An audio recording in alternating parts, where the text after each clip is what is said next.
make my screen ready. Is that all fine? Do you see the slide? Yeah, that's great, Pascal. Okay, thank you so much for the invitation. Very happy to be here today. Yeah, as said, I'll be talking about the father-child relationship, attachment, and caregiving. But before we get there, just to give you a very brief structure of my talk, so there will be 5 main points. I'll very briefly introduce myself. I will talk about my research background very shortly, and then I will give a summary of my research. And then I will mention the key findings and also point to the impacts of this research, hopefully for children and the father-child relationship. So let's start with very briefly introducing myself. I grew up in Switzerland, in the beautiful city of Lucerne. I then went to studying biochemistry and neuroscience in Zurich and still stayed in Switzerland for a couple of years to do my PhD in social neuroscience in Geneva. I then held several positions, the first one still in Geneva, but then moved to California for 2 years and then returned to Europe, to Leipzig, to the Max Planck Institute. And since March 2021, I've been a lecturer in psychology at the University of Essex in Colchester.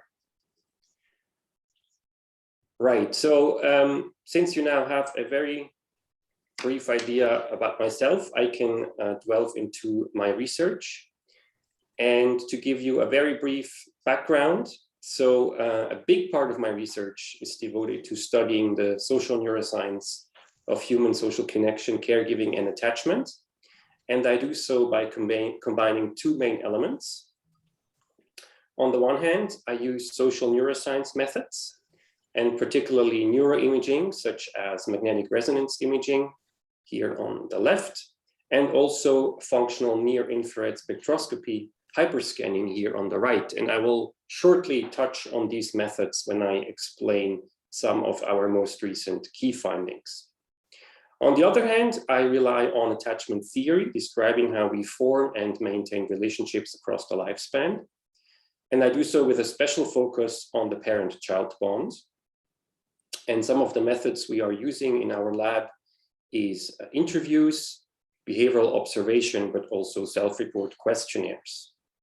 And we then combine these methods with the neuroimaging methods that we also obtain from participants. And as the topic of today's presentation already implies, recently my lab's work has been particularly focusing on fathers and the father-child relationship.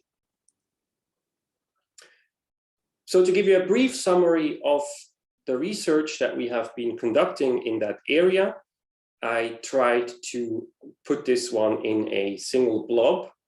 And by doing so, I would like to say that there has been emerging evidence during the last maybe 5 to 10 or maybe 15 years that dads, like moms, are biologically wired to be parents. However, we and other groups find that what appears to matter importantly for dads and their relationship with their children is that caregiving beliefs. So in other words, how much they identify with their role as a father and how much they like spending time together with their kids. And to illustrate what we have found in our own research regarding the father-child relationship and the role of caregiving beliefs, I prepared 2 more slides on our most recent findings. As I have shown you before, we use 2 neuroimaging methods most prominently. And the first one is functional near-infrared spectroscopy hyperscanning. And for this, we invite dads and their 5 to 6-year-old children so far in the lab, and we make them solve puzzles, either together, as shown here in the red framed picture, independently of each other, like shown here in the green framed picture, And we also ask them to just sit back and relax and close their eyes as an additional control condition. For the study that I'm describing now today, there were 66 father-child dyads. What we do during puzzling is that we record brain activity from both fathers and children.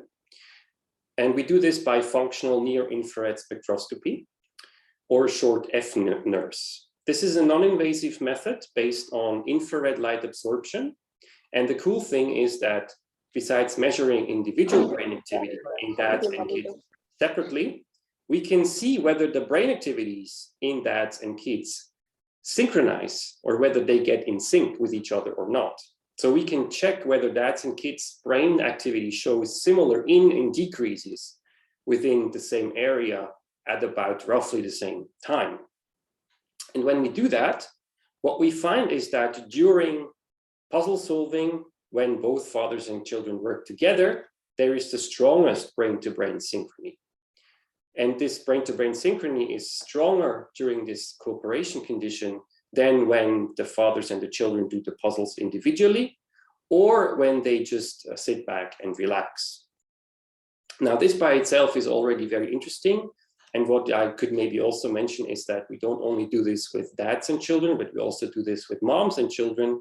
And we find very similar patterns in both of these constellations. So both moms and dads, they get in sync when they puzzle together with their children. However, very interestingly, in father-child dyads, the amount of synchrony between the father's and the child's brains during this puzzle solving is related to dad's caregiving beliefs. So before the experiment or after the experiment, fathers, they fill in a range of questionnaires, and some of them also ask them about their caregiving beliefs. And what we find is that the more dads indicate that they think their role as a parent is important for child development and that they enjoy spending time with their kids, the more synchrony we find in between the fathers and the child's brains when they do this puzzle solving task together. So the higher they score on this questionnaire, the stronger their caregiving beliefs, the higher is the synchrony during the puzzle solving.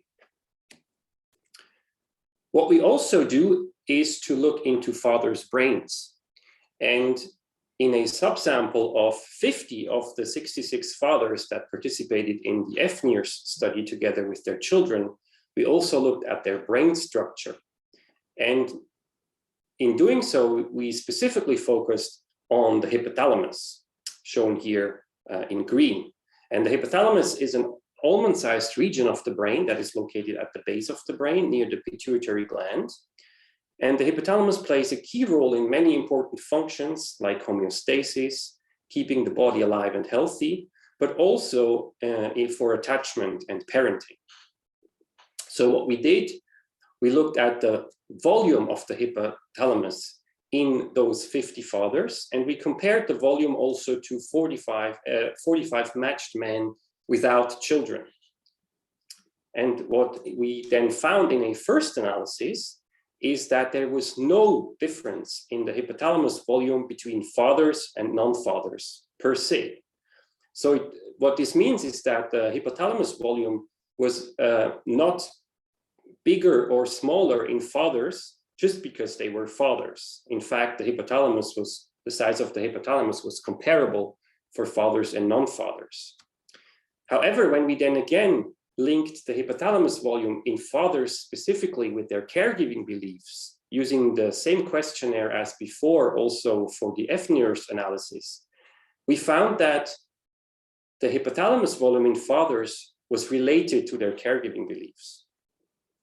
So the more the fathers implied or reported that it's important for them to spend time with their kids and that they think their role as a father is important for child development, the larger was their hypothalamus volume. We were therefore able to show that two independent measures, on one hand, father-child brain-to-brain synchrony, and on the other hand, dad's hypothalamus volume, were both related to dad's caregiving beliefs. And this mirrors previous findings showing that when it comes to fathers and caregiving, what is really important is father involvement. how strongly they are involved in childcare, and how strongly they believe that their involvement in childcare actually makes a difference for children.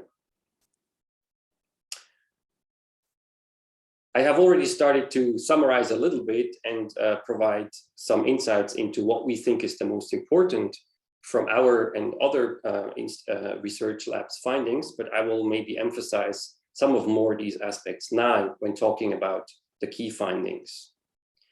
So what we think is really key in this research is that recently the appreciation is growing that dads like moms are biologically wired to be parents.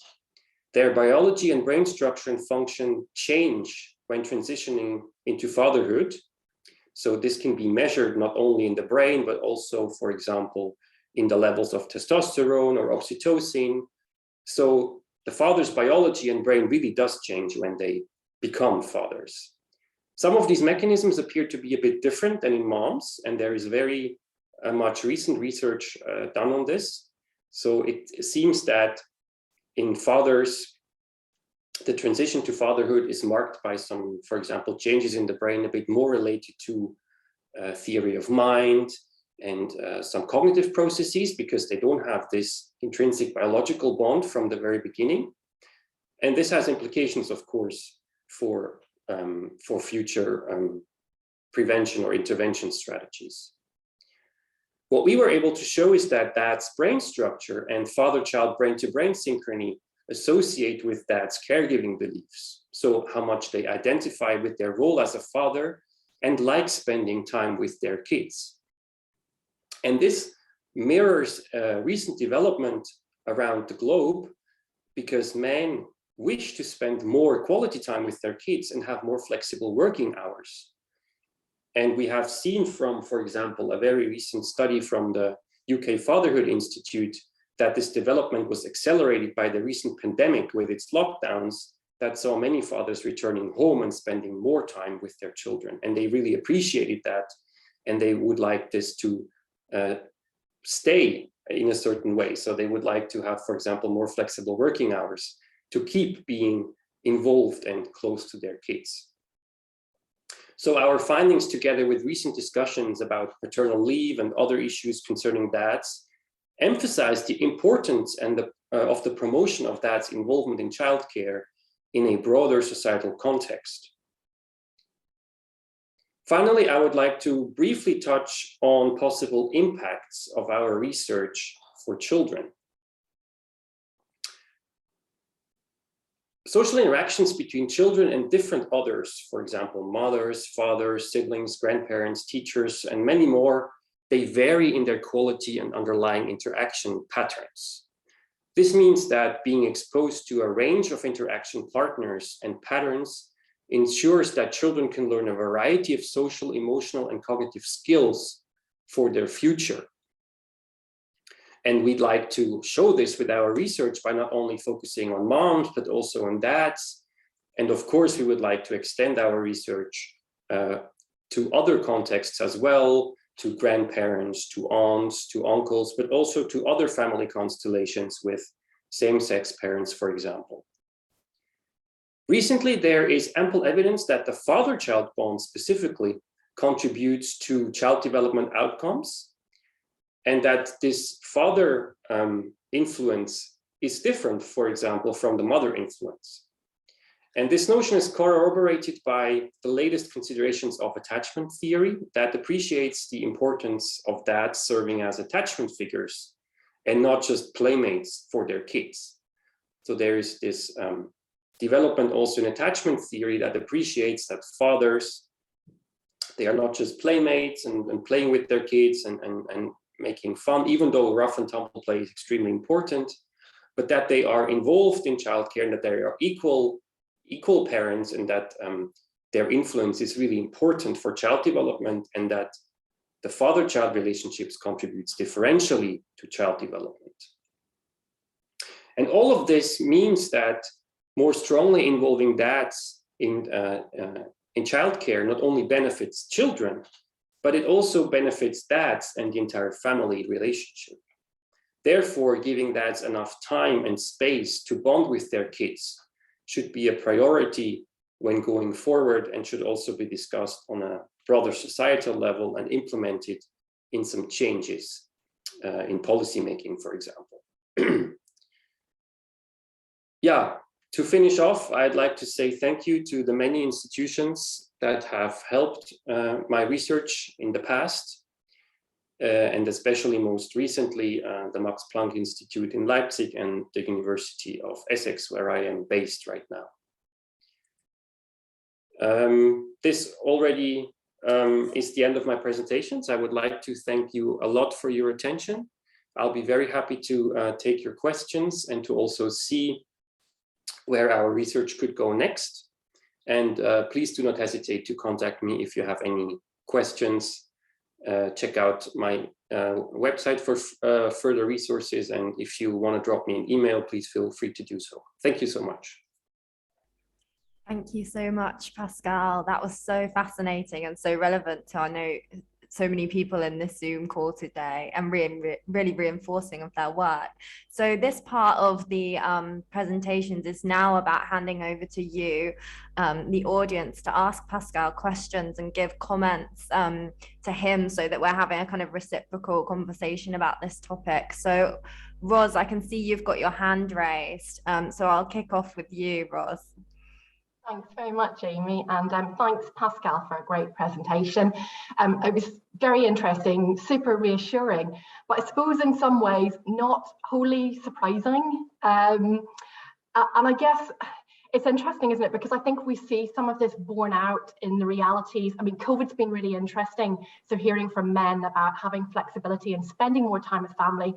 But I think the reality kind of pre-COVID is that even with policies around shared parental leave, we were seeing really poor take up from dads. I think fewer than 3% or something who were actually coming forward and taking advantage of schemes like that.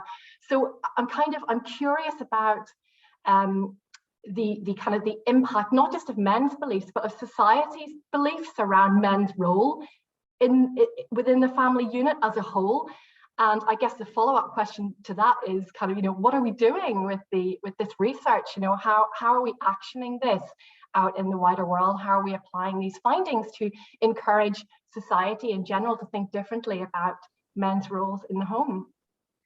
Yeah, thank you so much for this comment and for your question. So I think that there are several points to make. So firstly, research in this area has for a long time really almost exclusively focused on moms. And we are just now seeing that research is specifically also directed on fathers.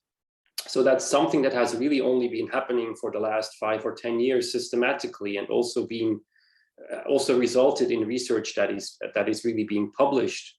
So I think what we need to do now is that once we have such findings and they start to be consistent and they start to be reliable and we start to feel confident about them, that we can start sharing them and start pushing this agenda of really promoting the role of dads, and also clearly emphasizing that one factor that seems to be crucial here is fathers' beliefs about the importance of caregiving and being involved, and this notion also being accepted or more discussed in the society. So of course, it's on one hand, it's important that we emphasize that fathers' beliefs have such a strong influence, but of course, it's not enough to only talk to fathers, right? We have to also inform the wider society about this. So it cannot just be on the shoulders of the fathers to push this. It has to also come from the other side.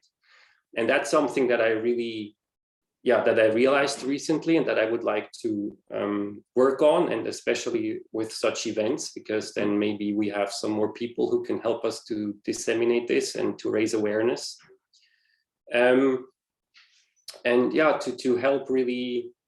To help fathers do this and not just tell them they should be doing this, but facing many hurdles in doing that, and then finally failing or giving up, right? Because it's just too difficult for them to do so. Thanks so much, Ros, for a really interesting question, and also Pascal for your answer. So we've got time for more questions. So if you just want to put the raised hand reaction if you'd like to ask a question, but you can also type your question in the chat if you feel more comfortable doing so. So please just go ahead if you have another question or comment for Pascal. Go on, Doug. Right. Hi, Pascal. Thank you very much. That was a fantastic presentation. And a lot of what you say, I see in the work I do with the dads I work with. It's very similar. I think with our work, we offer a number of engagements. You know, we do one-to-one support with dads who are struggling. We do group work with dads. And one of the things I notice is with the group work, those who are interested, those who already have those beliefs about being involved with their children, they come along readily. They're happy, they're engaged, they engage with what we talk about. And I was just wondering, in looking at the beliefs in your research, what did you find those, did you focus at all on the beliefs that where dads thought, well, I don't need to be involved with kids, this is a mum's thing, babies and children are for women. Did you find sort of any interesting insights about the group that was kind of had disbelief or unbelief regarding being involved with their children?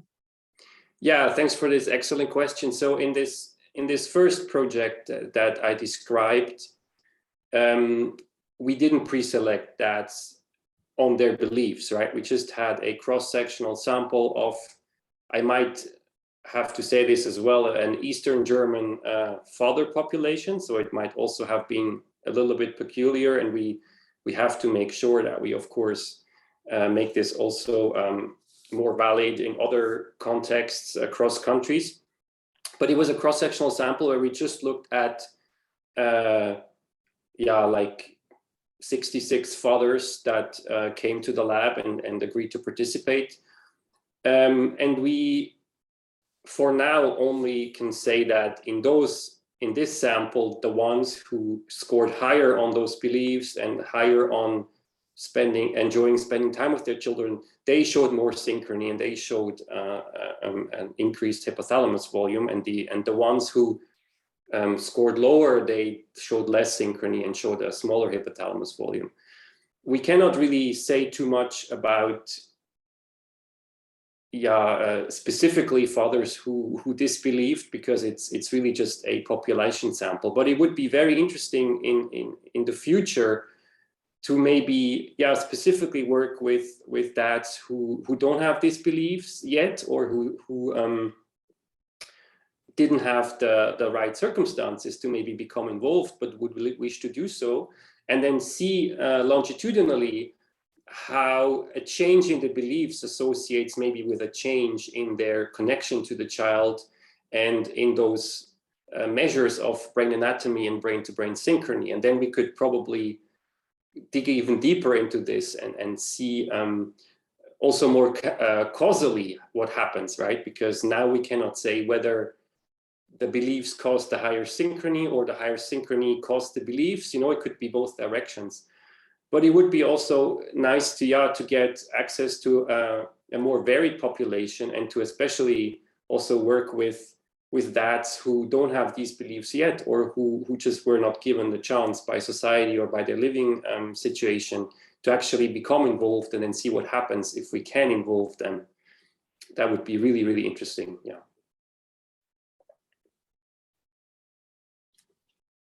Thank you, Doug, and thank you, Pascal, for an excellent answer. Megan has just put a question in the chat for you, Pascal, and she's wondering if there is any research on attachment for father bonding with their own children if they themselves did not have an attachment with their own father growing up. So that kind of intergenerational effect. Yes, brilliant question. So in our study here, we did not just look at father's beliefs, but we also looked at father's attachment. So what we did with all those dads, we used the adult attachment interview, which is one of the gold standard measures to derive the father's attachment style or individual differences in attachment.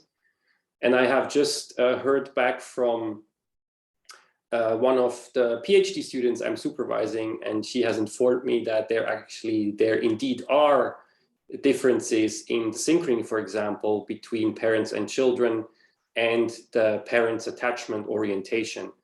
But this is extremely fresh, so I just got the email 2 days ago, and I'm going to meet the PhD student next Monday to discuss more about this. What is exciting is that we don't only have attachment data from fathers, but we also have attachment data from mothers, and we can thus look at, and we also have brain structure in mothers, and we have brain structure in fathers, so we can look at this across both fathers and mothers. But yes, there seem to be some differences as well, and we would like to look into this from next week, basically speaking. What I would also like to say is that we also have some attachment-related measures in the children. So all of these children, they did a so-called story stem task where the experimenter gives them beginnings of stories, and the children have to complete those stories, and they have to enact those stories with Lego Duplo figures. And those stories are always related to their relationship with the father or the mother. So it gives us insight into the attachment representations also in the children. And we can then also link this data back to the brain synchrony and to even the parent's brain anatomy, but we can also compare the parents' attachment representations with the children's attachment representations. So there's still a lot to come, but yeah, I couldn't talk about this today yet because it's very new and we are still digging in this data and trying to analyze these things. But maybe next year I can talk about that.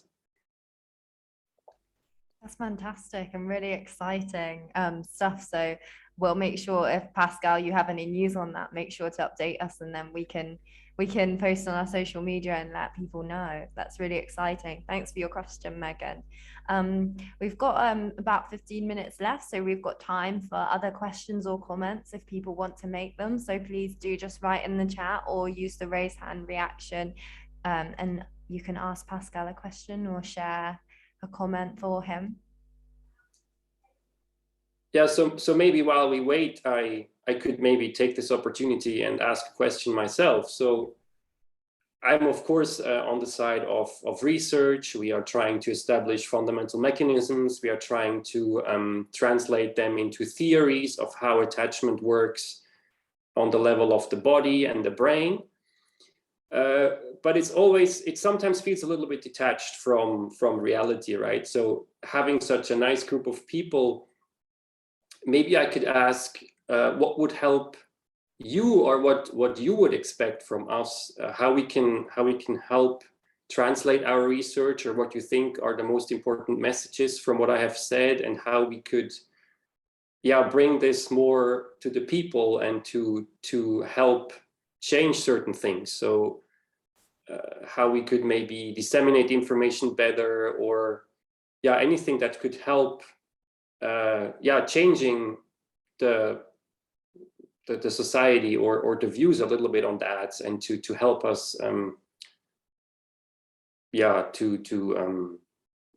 disseminate our message, and to really help implementing these research findings into policy making, or even just raising awareness. So if you have any tips, I'd be very happy to hear about them now, but also if you want to get in touch by email later, just let me know. That would be extremely helpful for me as well.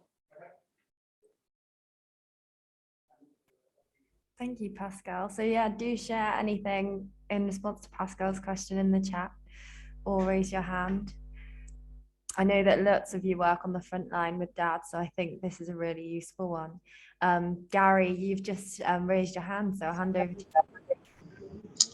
you. Hi everyone, can everyone hear me okay? Is that okay? Yeah.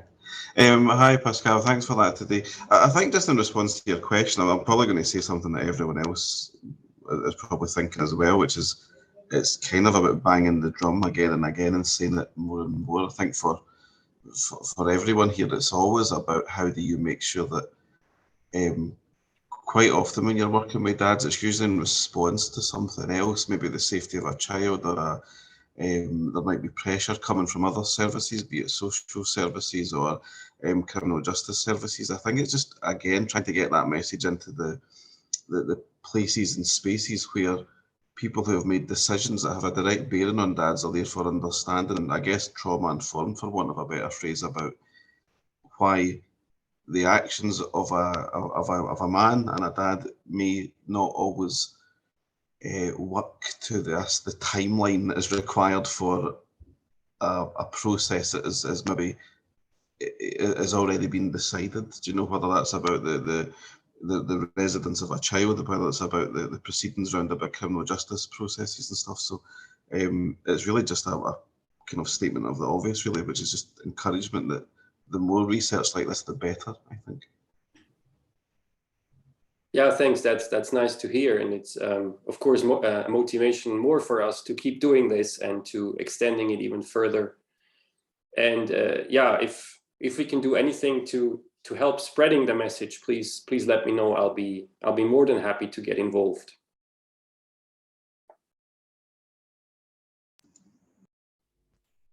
Thank you. So we've had a couple of comments coming in the chat now. So Emma has said she wonders whether there's a link between attachment and 1, poverty, and 2, active engagement in early years education.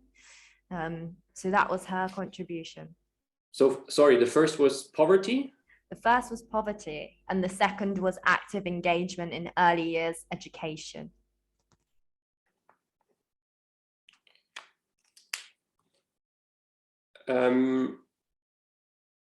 There is a big discussion whether attachment is universal and what kind of environmental circumstances might contribute to children developing more secure or insecure attachment.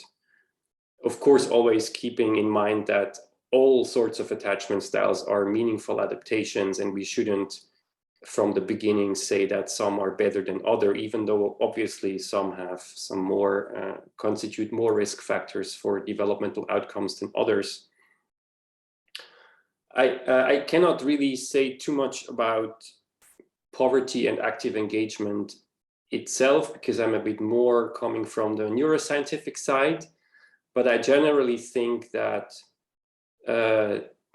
the general environment where the children grow up in, for example, relating to socioeconomic status or the education level of parents, will certainly have some influence on the parent-child attachment, even if it's more indirect, related to how much time the parents can spend with their children, or how emotionally challenged that the parents might be, right? If they have mental health issues by themselves, then of course this will have downstream effects on the parent-child relationship and will then influence the children and the attachment the children can form with their parents.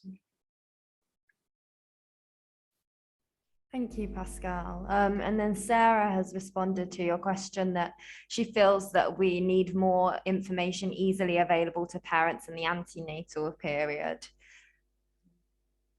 Yeah, I agree. The thing, of course, with us as researchers is that we write our scientific papers, but they are not that easily accessible, regardless of the developmental stage of children. So what we should probably do is to also work on, making what we find more accessible and more readable to a range of people. And I'm personally trying to do so with my blog posts and with my website, where I try to summarize things in easier terms, but maybe I could still be doing more and making it even more accessible. So if there are any ideas from your side, please let me know. Thank you. And then there's quite an interesting conversation going on in the chat where Alistair shared that there seems to be a kind of societal reluctance to accept fathers as useful, valuable, or relevant, and fathers are kind of can be seen as like a second-class parents. And Alistair thinks this view can inhibit fathers in having a positive view of the contribution they can make to their children. And so he thinks the key question is, how do we address this cultural and societal issue? Yes, I completely agree, and I think that this might be a big hindrance of putting our message out there. But from my own point of view, what I can offer is to just put the science out there, and the science, and especially the recent science, is clearly showing, as I have said, that fathers are biologically wired to be parents. There is no intrinsic biological or genetic or whatever reason to see fathers to be just a second parent, or to be less valuable in that sense for children. And we should really stress this and be very clear in our message also, for example, regarding paternity leave, and the fact that, of course, the earlier the dads can connect with their children, the better, because it has a strong influence on child development from the beginning, maybe even before the child is born, to emphasize that fathers should be much more included. Also, during the birth, there have been quite a few obstacles during the pandemic, for example, for fathers not being able to be there. And that, of course, already gives them less opportunity to establish this vital, also physical bond with their children. So I think that, we need to be more outspoken and to really tell about the research, because I think personally what I can do as a scientist is to just put out the facts and to try to emphasize that there is strong evidence that fathers are important, and that some aspects of the father-child interaction are unique and they cannot be substituted by any other caregiver. And that this should be, that we should just keep talking about the facts and hope that they will be picked up and take it from there. Thank you. And I think Roz has responded to Alistair's comment there with just saying she thinks rather than changing beliefs, it feels like we need to embed this in our younger generations as well. Yes, of course. I mean, it's always easier to act in a certain way so that it becomes normal for the next generation, rather than changing already established and sometimes quite rigid views. But I think that both of it is necessary, because it's still very valuable for children if even if they are already older. I mean, even if they are adolescent, or if they are in their early adulthood, it's still very important for parents to stay involved, because they will become grandparents at a certain point, and then it will influence the second next generation. So we have to keep working on both of these things. But of course, it might be easier to start promoting this already from a very early age, because then it will become natural, rather than just it will become natural. We don't have to change something that has already been established. Thank you. And then Sarah's asking, have you done any research with same-sex parent families? I know you touched on this briefly, Pascal. Yes, so we have not done any research yet, but I think that this would be a very important next step. So we, as many researchers, we started with moms, and then we quickly realized that we also have to do research with other types of caregivers. So we now specifically focus on dads. But since we now have those data, and we could show that the patterns look on one hand quite similar, but that there also are important differences, we would like to extend this, and we would like to also ideally work with extended family, but also with different family constellations, for example, same-sex parents, and look into this to be as inclusive and diverse as we possibly can. Fab, thank you for that answer, Pascal. And we've just had a couple of comments come into the chat. So Alistair has commented that in the antenatal environment, NHS Scotland's presentations demonstrate that 90+% of dads are engaged pre-birth, and they attend scans and appointments, and they attend the birth. However, postnatally, they appear to be dropped and engagement stops. So for example, there's no responsibility for a health visitor to involve dad in the care of the baby or the mum. And there's even less interest in how dad might be managing himself post-birth. So that's Alistair's comment.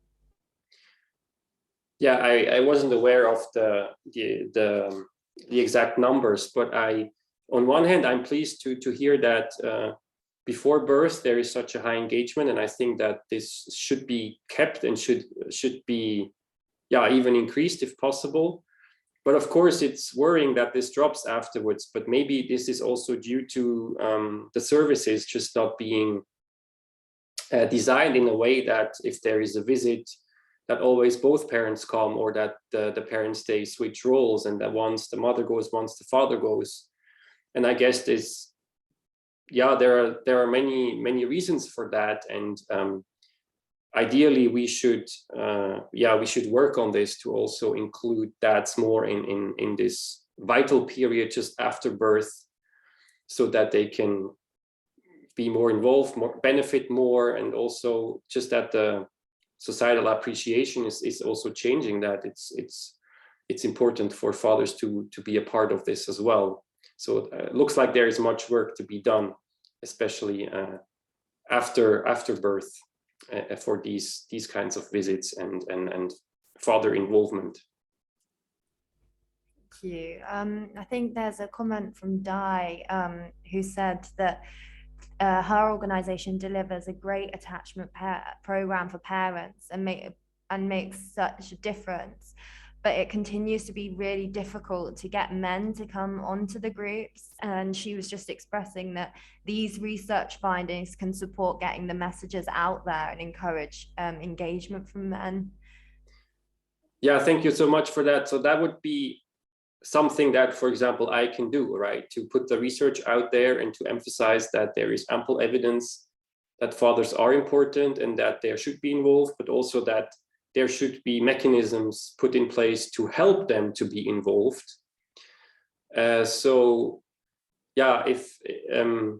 If there is the wish for more research and for more data, I can share that. There is also, so we have the Society for Emotion and Attachment Studies that is based in the UK, and there are special interest research groups within this society.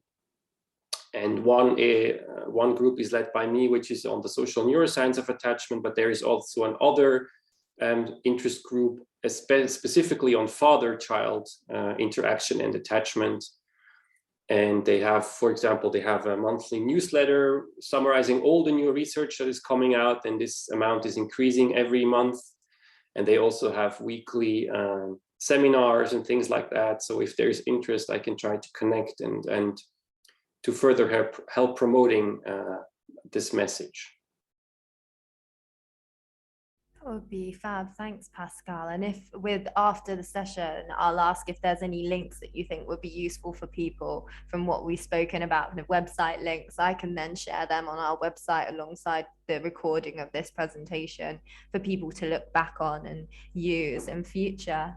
I think we're just coming up to out of time for this session, but it's been so fascinating. And I just want to say a huge thank you to you, Pascal, for delivering the session and sharing your research, which I'm sure for a lot of people is really reinforcing of what they're doing with dads. And also thank you to everyone who came along and shared some really interesting comments and questions. So a big thank you from us at Catanat. Yeah, thank you so much again for the invitation. And as I said before, if you want to hear more or get in touch, please let me know, send me an email, send me a direct message on Twitter or whatever, and I'll be very happy to follow up on that. Thanks, Pascal. Have a lovely day, everyone. And I look forward to seeing you in future events. Thank you. Bye-bye. Bye, everyone.